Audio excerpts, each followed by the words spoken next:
IPCA-15, que é uma prévia da inflação oficial do país, ficou em 0,58% em janeiro, após ter registrado uma taxa de 0,78% em dezembro. Os dados foram divulgados nesta quarta-feira pelo IBGE e, com o resultado, o IPCA-15 acumula uma alta de 10,20% nos últimos 12 meses, abaixo dos 10,42% observados nos 12 meses imediatamente anteriores. Em janeiro de 2021, a taxa foi de 0,78%.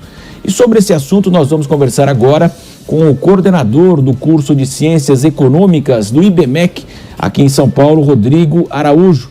Rodrigo, nós sabemos aí que a inflação foi o grande vilão aí do brasileiro, uma tempestade perfeita, infelizmente negativa para o país. O que você pode falar, expectativas para esse ano, um ano eleitoral? Olá, Rodrigo. Marcelo, bom dia, tudo bem? Bom dia. Bem, como você disse, de fato, né, a inflação foi aí o grande vilão do ano passado, né, e essa prévia do IPCA agora, ela aponta para uma desaceleração da inflação, mas essa desaceleração, ela também veio um pouco mais baixa do que o mercado esperava, isso é um ponto importante de dizer, né, então, os analistas estão falando em algo em torno de 10%, 10,04%, 10,05%, e veio um pouco abaixo aí do que, um pouco mais alto do que os analistas esperavam, né? Mas, sem dúvida, é um processo de desaceleração. Agora, para esse ano, aí tem muitas variáveis em aberto ainda, né? Eu acho que a principal variável aí ainda é a pandemia, né? Como essa nova variante, como que as economias vão reagir à nova variante quando termina essa onda, é a grande pergunta em aberto. E, respondendo à variante, a gente tem a questão principalmente dos preços do petróleo, né, que acompanham a retomada da atividade econômica. Acho que essas são as grandes variáveis aí que estão em aberto para esse ano ainda. Ontem, inclusive, né, nós tivemos, Rodrigo, a divulgação do FMI, um pibinho para o Brasil, a expectativa do Fundo Monetário Internacional, 0,3, né? Lembrando que em 2021 ele previa pelo menos 2,5, então, claro que toda essa situação foi se alterando, infelizmente, e os principais fatores, justamente a inflação e a escalada dos juros, né, da Selic, para tentar conter justamente a inflação. O que a gente pode esperar aí? Quais são os organismos aí que o governo poderia adotar, o Banco Central, nessa tentativa? Olha, esse é um dilema difícil de ser resolvido, né? Porque, por um lado, a gente tem a queda da atividade econômica no mundo inteiro por conta da pandemia, né? Então, o Banco Central tem que responder de forma com política fiscal contracíclica, ele tem que expandir os gastos, tem que baixar os juros. Por outro lado, a inflação pede juros mais altos, né? E, ao mesmo tempo, também, o dólar alto também pede juros mais altos. Então, é uma conta bem difícil de ser feita, vamos dizer assim. Agora, o ponto que eu acho que, às vezes, é pouco abordado é que esse baixo crescimento do PIB brasileiro reflete, na verdade, também, essa baixa projeção de crescimento, né?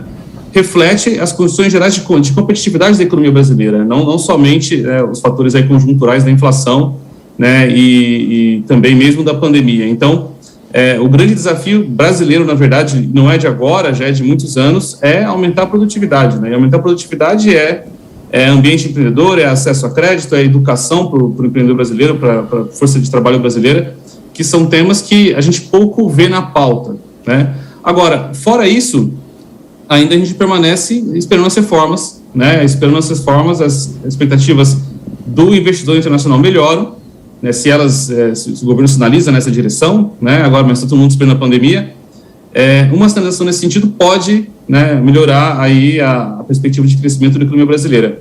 Agora, os fatores de fundo permanecem, né? São fatores de médio e longo prazo e que a gente aguarda, esse é um ano eleitoral, a gente aguarda aí as propostas para ver o que os candidatos têm a dizer para o país. E como você bem disse, né, Rodrigo, essa previsão do FMI não é apenas para o Brasil, economias importantes aí, uma queda esperada para o PIB norte-americano de 1,2%, México também, crescimento apenas, como sempre, a China quase 5%, Índia 9%, a zona do euro na casa aí de 4%, evidentemente algo global, como você bem disse, não acontece apenas no Brasil, claro que os efeitos aqui são mais sensíveis. E você tocou num ponto importante, infelizmente estamos aí num ano eleitoral, a questão das reformas foi deixada de lado, houve a reforma da Previdência, depois veio a pandemia, esse diálogo aí até tentou-se lá no Congresso, propostas foram apresentadas, mas agora fica difícil imaginar que haverá um clima político, essa interferência justamente agora, num tema tão importante como a reforma tributária, né? Sim, é um tema difícil de ser abordado ao longo do ciclo eleitoral, né? Realmente agora está todo mundo se preparando para o próximo ciclo. Então é difícil, se torna mais difícil emplacar alguma coisa nesse governo, né? Agora, é importante sinalizar, né? Eu acho que os candidatos, o mercado trabalha com expectativas, então ainda que a viabilização seja difícil, a sinalização é importante, né? Então eu acho que está todo mundo aguardando ainda o desfecho da pandemia, dessa última onda, mas é preciso sinalizar, porque na medida que os candidatos, que os partidos sinalizam, né, suas propostas para o próximo ciclo, isso também tem uma contrapartida nos investidores que pode ser importante para o crescimento do país.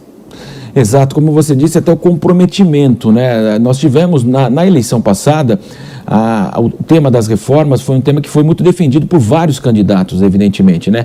Claro que nesse momento até o PT já começa a falar em retroceder em relação à reforma trabalhista, mas como você bem disse, né? Quer dizer, na apresentação aí das campanhas, isso tem que ficar claro, qual candidato que vai defender a reforma, qual candidato que não vai defender a reforma e a importância desses temas aí em 2000, para o próximo governo, evidentemente, para o país, evidentemente, não para o governo, não para o político da vez, né, que vai sentar lá na cadeira, mas para o país mesmo, né?